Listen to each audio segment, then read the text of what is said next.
Welcome back, everybody, for another deep dive. Yes. Today we're going to be looking at something I think a lot of people struggle with, Okay. and that is overcoming fear and building confidence. Mm-hmm. So we found this fascinating article Yeah. called Overcoming Fear, My Journey Through Storytelling and Building Confidence Interesting. from the Continuous Improvement blog. Okay. And it's about this guy, Victor Loom, who, chose storytelling as his method of pushing his boundaries and conquering his fear. Huh. So not skydiving, not So bungee jumping. Not like, the Patient. typical things people think of. Yeah. Yeah, and so what's really fascinating is he goes from, this kind of anxiety-ridden novice Right.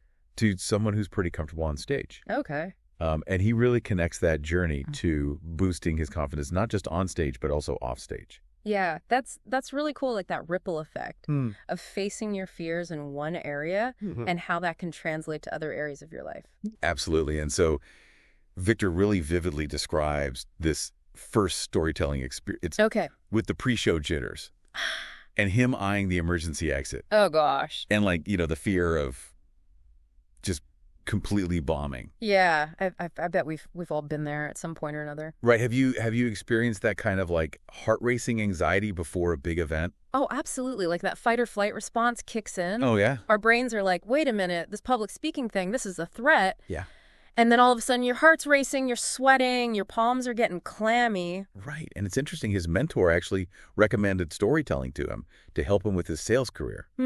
That seems a little counterintuitive. Like you wouldn't think that those two things would go together. Yeah. But it's actually a really smart strategy. Yeah. Because when you think about it, storytelling is a powerful tool for building connection and persuasion. Mm-hmm. When you can tell a compelling story, people are more likely to listen to you, to remember what you said, Yeah. and to be moved by your message. Right. So it makes sense that his mentor would recommend that to him. Yeah. And so in that first performance, he uses humor to break the ice.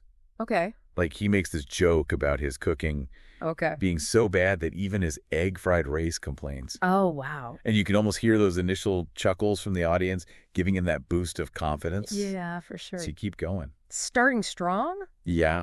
and finding a way to connect with the audience early on can make such a difference. Yeah. Even those small positive responses from the audience can really help to quiet those nerves. Yeah. And Victor's really honest about, not every performance was a hit. Right. He bombed sometimes. Yeah. He even had to deal with hecklers. Oh. But he sees those experiences as just part of the learning process. So this is a great example of self-efficacy in action.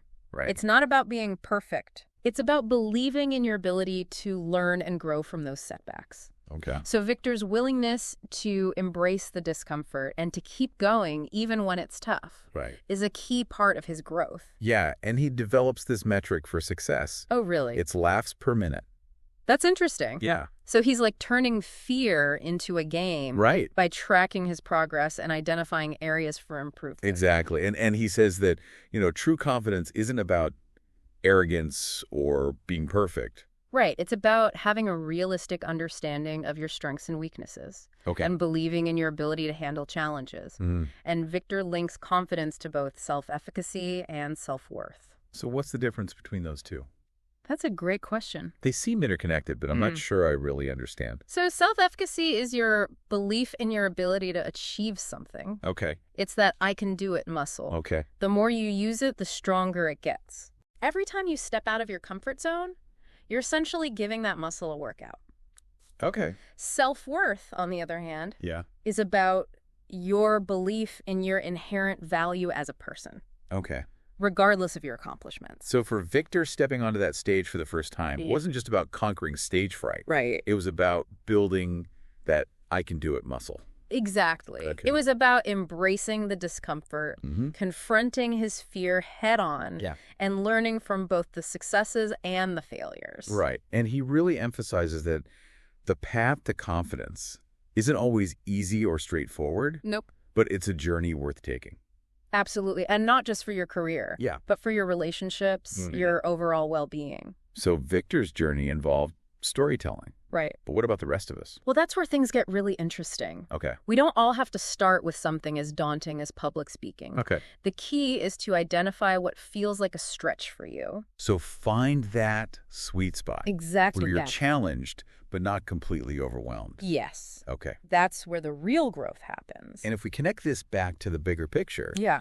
Victor's story really illustrates the power of taking those small, intentional steps in building confidence. It's like that saying, a journey of 1,000 miles begins with a single step. Exactly. And each step, no matter how small, Right. reinforces that sense of self-efficacy. Yes. Which then can spill over into other areas of your life. It creates a ripple effect. It's a ripple effect, yeah. And Victor mentions that the confidence he gained from storytelling actually impacted his sales career, his relationships, and his overall well-being. Wow. It wasn't just about getting over the stage fright. Yeah. And this brings us to another important point. Okay. Confidence isn't a fixed trait. Right. It's a skill that can be cultivated through practice and experience. So it's less about being confident and more about becoming confident. Exactly. Okay. It's a continuous process of pushing your boundaries, embracing challenges, and learning from both your triumphs and your setbacks. And that's where self-worth comes in. Yes. If you're constantly beating yourself up for not being perfect, it's hard to build genuine confidence. Absolutely. Because self-worth is that foundation upon which confidence can flourish. You hit the nail on the head. Okay. It's about recognizing your inherent value as a person, regardless of your achievements or failures. So how do we cultivate self-worth? Now, that's a question that deserves its own deep dive. Right. But I can offer a few starting points. Okay. It often involves challenging negative self-talk, practicing self-compassion, and surrounding yourself with people who support and uplift you. It's interesting that Victor chose storytelling as his challenge. Yeah. You know, wouldn't something more physical like skydiving be a quicker route to conquering fear? Perhaps. Why do you think storytelling was more effective for him? Well, storytelling offers a unique set of challenges and rewards. It requires vulnerability, creativity, and the ability to connect with an audience on an emotional level. Yeah. Those are all valuable skills that can be applied to many different areas of life. And let's not forget the power of storytelling itself. Oh, for sure. It's a fundamental way the humans make sense of the world and connect with each other. Absolutely. When you can tell a compelling story, Yeah. you have the power to inform, inspire, Yes. and even persuade. And that in itself can be a source of confidence. Speaking of stories, Victor mentions a YouTube video where we can actually see him in action. Oh, cool. We'll include the link in the show notes for those who are curious. Awesome. So what can you, the listener, take away from Victor's experience? I think the key takeaway is that facing your fears head on, even in small ways, can have a ripple effect on your confidence in all areas of your life. Remember, confidence is a skill you can cultivate. Right. And every experience, good or bad, is an opportunity to learn and grow. And if storytelling helped Victor overcome his fear, what activity could you explore to push your own boundaries and build your confidence? That's a great question. What step can you take today? That's the question I want to leave you with. And on that note, we'll wrap up our deep dive into overcoming fear and building confidence. So inspiring to see how Victor kind of took this unconventional approach, and it really worked for him. Yeah. But how do people apply these concepts to their own lives? Well, one thing that really stood out to me in the article was Victor's emphasis on having a mentor. Okay. Someone who believes in you, encourages you to step outside your comfort zone. Like a cheerleader in your corner. Exactly. And Victor's mentor saw the potential in storytelling to help with his sales career. But a mentor could guide you in any area. Absolutely. Where you want to build confidence. A good mentor can provide support, advice, and encouragement, help you navigate challenges, celebrate successes, and stay motivated when things get tough. And it's interesting how Victor chose storytelling. Wouldn't something like skydiving be a more direct route to conquering fear? That's a great question. Yeah. While skydiving might offer that immediate adrenaline rush, storytelling offers a unique set of challenges and rewards. Requires vulnerability, creativity, and the ability to connect with an audience on an emotional level. Those are valuable skills no matter what you do in life. Exactly. And let's not forget the power of storytelling itself. Yeah. It's a fundamental way humans make sense of the world and connect with each other. When you think about it, we share stories all the time. All the time. From conversations to presentations. Exactly. And when you can tell a compelling story, you have the power to inform, inspire, and even persuade. Right. That can be a huge source of confidence. Speaking of compelling stories, Victor mentions a YouTube video. Oh, really? Where we can actually see him in action. That's awesome. We'll include that link in the show notes. Great. So we've talked about self-efficacy and self-worth. And we've explored Victor's journey. Yeah. But how can listeners start building their own confidence? That's the million-dollar question. Right. There's no one-size-fits-all answer, but Victor's story gives us some valuable clues. Okay. Remember how he developed his own metric for success? Laughs per minute. Yes. Yeah. He turned facing his fear into a game. Right. That's something we can all do. Okay. Find a way to track your progress, even if it's just small wins. Okay. It can be really motivating. And what about those times when we stumble or face setbacks? Absolutely. They're inevitable. That's where self-compassion comes in. Okay. It's about treating yourself with the same kindness and understanding you would offer a friend. Right. Remember, everyone makes mistakes. Mm-hmm. Setbacks are opportunities to learn and grow. So instead of beating ourselves up, we can use those setbacks as fuel to keep going. Exactly. And that brings us back to self-efficacy. Okay. That belief in your ability to handle challenges. Okay. Every time you overcome a setback, you're strengthening that muscle. It's like building resilience. Precisely. Yeah. And resilience is essential for building lasting confidence. You're not going to feel confident all the time. Right. There will be moments of doubt, moments of fear. Sure. But it's about having the tools and the mindset to navigate those moments and come out stronger on the other side.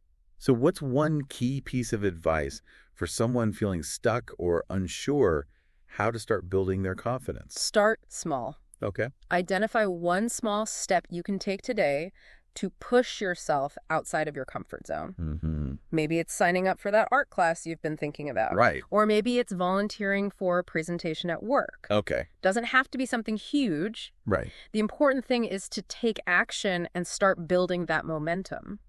Start small. I love that. Yeah. Because it's so easy to get overwhelmed. Right. When you're like, oh my gosh, I got to make all these huge changes. Yeah. But those little steps. They really add up. Yeah, they really did. Over time. And it's not just about the action itself. It's about the message you're sending to yourself. Right. It's like every time you step outside that comfort zone, you're telling yourself, I can handle this. I'm capable of growth. You're building that mental resilience. Right. That's so crucial for navigating life's ups and downs. And speaking of ups and downs, it's important to remember that the journey to confidence isn't always linear. Nope. There will be setbacks. There will be moments of self-doubt. It's not about becoming some kind of fearless superhero. Right. It's about learning to manage your fear. Okay. To recognize it as a signal that you're pushing your boundaries and growing. So it's not about eliminating fear. It's about transforming our relationship with it. That's a great way to put it. Okay. It's about understanding that fear is a natural part of the human experience. And it doesn't have to hold us back. Yeah. In fact, it can be a powerful motivator. Victor didn't let fear paralyze him. Exactly. He used it He did. as fuel to push forward Yeah. and achieve something he never thought possible. That's the message I hope our listeners take away from this deep dive. Okay. That they, too, have the power to overcome their fears and build unshakable confidence. So as we wrap things up, I'd love to hear from you, the listener. Yes. What's resonating with you the most from our conversation today? Are you feeling inspired to identify a fear you want to overcome? Or maybe you're thinking about reaching out to a potential mentor for guidance. Or maybe it's something simple like practicing self-compassion and acknowledging your own inherent worth. Whatever it is, remember, confidence is a journey, not a destination. It's a journey. It is. And every step you take, no matter how small, brings you closer to living a more fulfilling and empowered life. Victor's story is a powerful reminder that we all have the potential to achieve amazing things when we dare to step outside of our comfort zones and embrace the unknown. So go out there and make it happen. Until next time, keep diving deep.